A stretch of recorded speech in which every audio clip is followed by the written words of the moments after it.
And speaking of the overseas guys, what's happening now? They're leaving overseas to come to college here more often now because they can make more money in college with NIL than they would make on their pro team over there.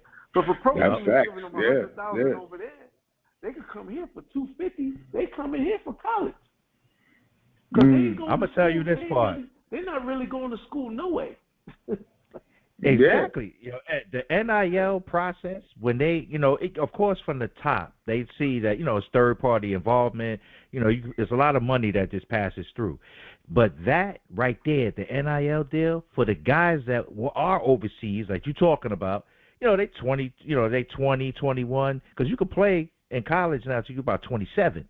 So if I'm 22 years old and I'm over there and I could come to this school, I'm going to be a freshman, and I'm going to get, $300,000-$400,000. What?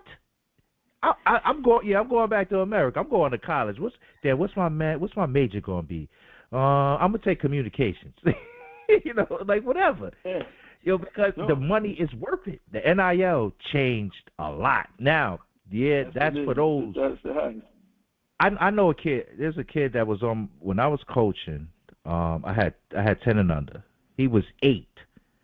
When I threw him out there, he was a deer in headlights. But his parents was at the game.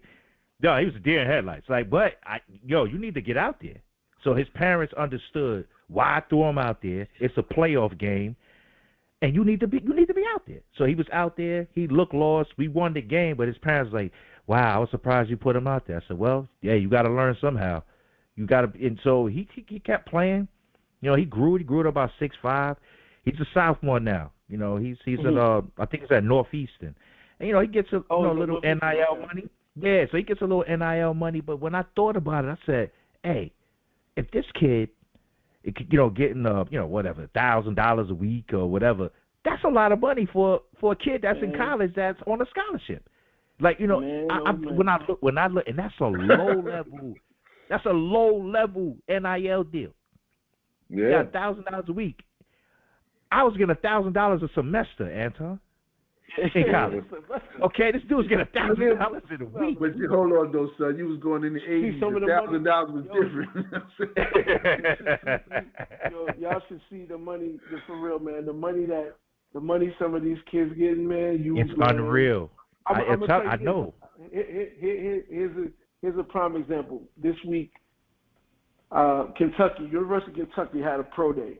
So all the scouts go. It's a day they call it pro day. The scouts, NBA scouts go, and you can, you sit, you watch the team practice, talk to the coaches, whatever. You can't talk to the players, but talk to the coaches. I pull up. They got a parking lot blocked off for the scouts. I pull up, get out the car. So now I'm walking through to go to the practice facility, and Maybach. Maybach. What was the other one? Tesla truck. Everything. And I'm like, are these the players' cars? He was like, yep, everyone. He said some of them got 2. Damn. He said some of them have 2 of them. They may leave one here and drive one and come park it back the next day at practice and drive the other one off. They have a full-time valet person to park cars at the University of Kentucky. That's hilarious. That's crazy. I said, so you just park the cars? I said, you just park the cars? He's like, yeah, that's my job. I'm valet. That's dope. They come a long way. Man. Some of these kids millions. Yeah. 100,000. Nah, million. Million. Million $1 million deals. They was big.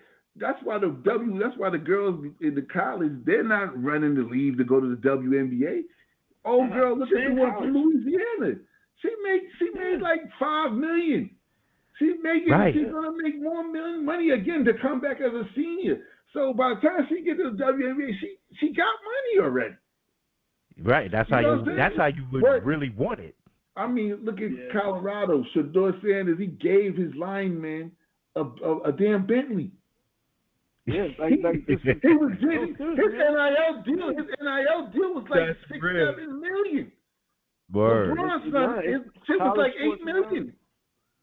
College sports now, bro. And think about it. Them kids, the 90% of them kids is getting that type of money are not going to the NBA, man. Exactly. They're not.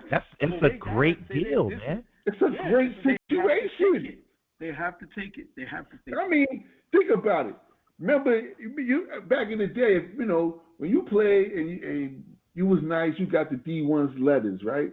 And then you had the dudes, they didn't get the high D1 letters, but they may get, you know, a low D1 or mid D1 in, you know, wherever, somewhere in middle America somewhere. Mm-hmm. Them dudes now are going out to middle America and getting, like you just said, $300,000 to come there to play. You know, $300,000 is still a lot of money to a dude. If he stay there 4 years, I mean, it goes up. The more better he plays, the more money he's going to get. Exactly. So it's like, I mean, now it's totally different. So it's like, that's why parents are so heavily involved. YouTube channels, every damn thing, sending out letters to the scouts. Look at my son. Don't you think he can play? I don't know if that happens to you, but I mean, if parents find you, they send I know it happens. It happens because you get phone calls every day. He get phone calls every day. Well, I'm saying, like, I mean, I get the phone calls, but they get phone calls because, you know, he was you know, he was in this before, but now he's a Cleveland Scout. So are you getting those YouTube tapes and, yo, check this out, he's ready, can he get a tryout type shit? You know I get all of that. And one thing that I do that I make sure I do is if someone asks me or tell me take a look, I'm taking a look. I'm gonna take a look. So I'll be able. I'm never gonna say no. I'm not gonna look. I'm gonna look, but I'm gonna tell you the truth too. He is not good enough. He's not good enough. Mm-hmm. You know, we need that. That's what we need. You gotta be truthful. That's the only way you're gonna get better. But there's sometimes when I'm like, hey, he's not good enough for the NBA, but you might wanna start looking at overseas agents or stuff like that because he could make some money playing basketball. You know, so exactly. I just want to give them the truth and give them a perspective, and I hope that they take advantage of it. So, do you also scout women, the WNBA? Okay. Well, the crazy thing is, you know, I got to get downstairs to dinner in a minute, but the crazy thing is we have a WNBA team now coming to Cleveland in 2028. And I'm gonna have a role in that as well. So that's exciting. Yeah. So I'll have some kind of scouting administrative role in that as well. Question for you before you get out of here, guys. Can you tell the people, somebody out there who want to be a scout? I mean, your route was your route. Is there other ways that they can get in? Is there training, schooling, or anything they can take? Or how does it work to get into the scout? Because there's a lot of people that would love to be a scout but don't know the proper channels. They think it's maybe a hookup or whatever it may be. But is there other ways that they can get in? There's other ways. There's a scout school in Vegas during summer league, and I actually went to it, but I went to it after I was already was getting. I knew he was hiring me.